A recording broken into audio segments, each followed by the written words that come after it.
You're with the NewsMakers Extra. We are looking at our liquor law review, and we'll tell you about how you can make a submission to the Law Commission's proposals as well, just before the end of the show. We'll breeze through a few other matters. First of all, the Commission has floated the idea of restricting the number of liquor outlets and expanding the criteria under which liquor licences can be declined. Very quick whip around, would you be in favour? Well, I don't agree with just counting establishments because there are different types of establishments. Right. Totally agree on a cap of off-licence. I think you've got to look at the type of on-licence. You know, licensed restaurants, what's wrong with having several of those in a particular area? Type of licence, so overall caps, no. Specific caps, yes. And what was the other question? The number, the scope as to why an application is declined. I think that it should be able to be declined on a community evaluation of social impact. Right. Okay. Very quickly, would you favour these ideas? Some of that I agree with, but there needs to be clear guidelines right through, and any existing licences have to be grandfathered. You can't come, new council can't come in. The words grandparented. Oh, grandparented. Oh, sorry. Grandparented, so they can't come in and change it.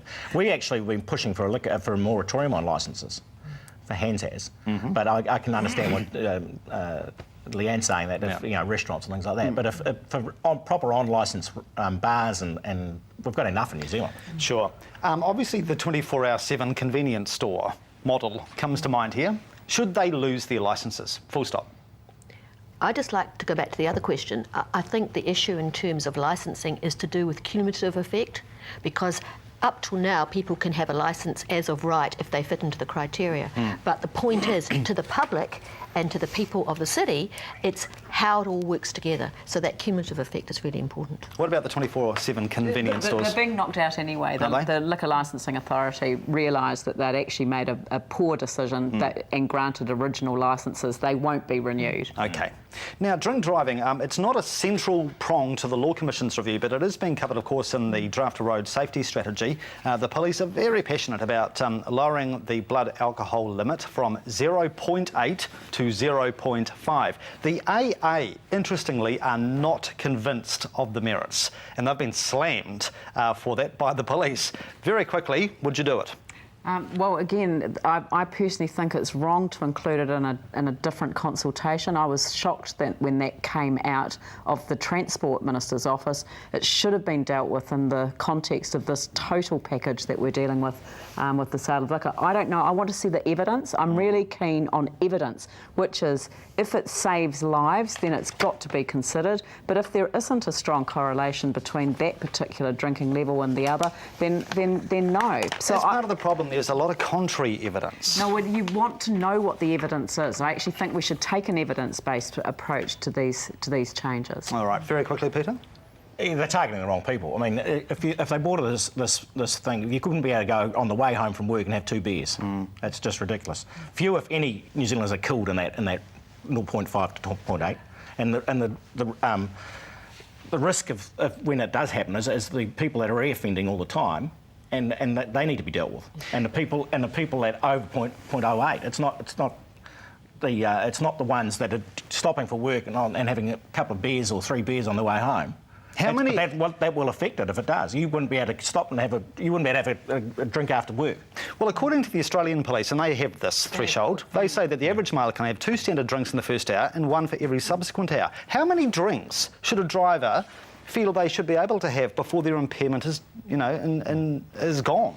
The other thing that's interesting about that level is that they have a much higher percentage of sales of low alcohol drinks. So therefore they're modifying their behaviour because of the changes. Right. Okay. Speaking of the price of drinks, and you referred to this, Peter, is alcohol too cheap in New Zealand?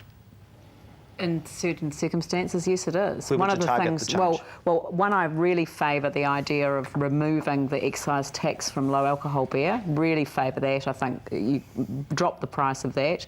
I think that the supermarkets, despite what they say publicly, are still loss leading.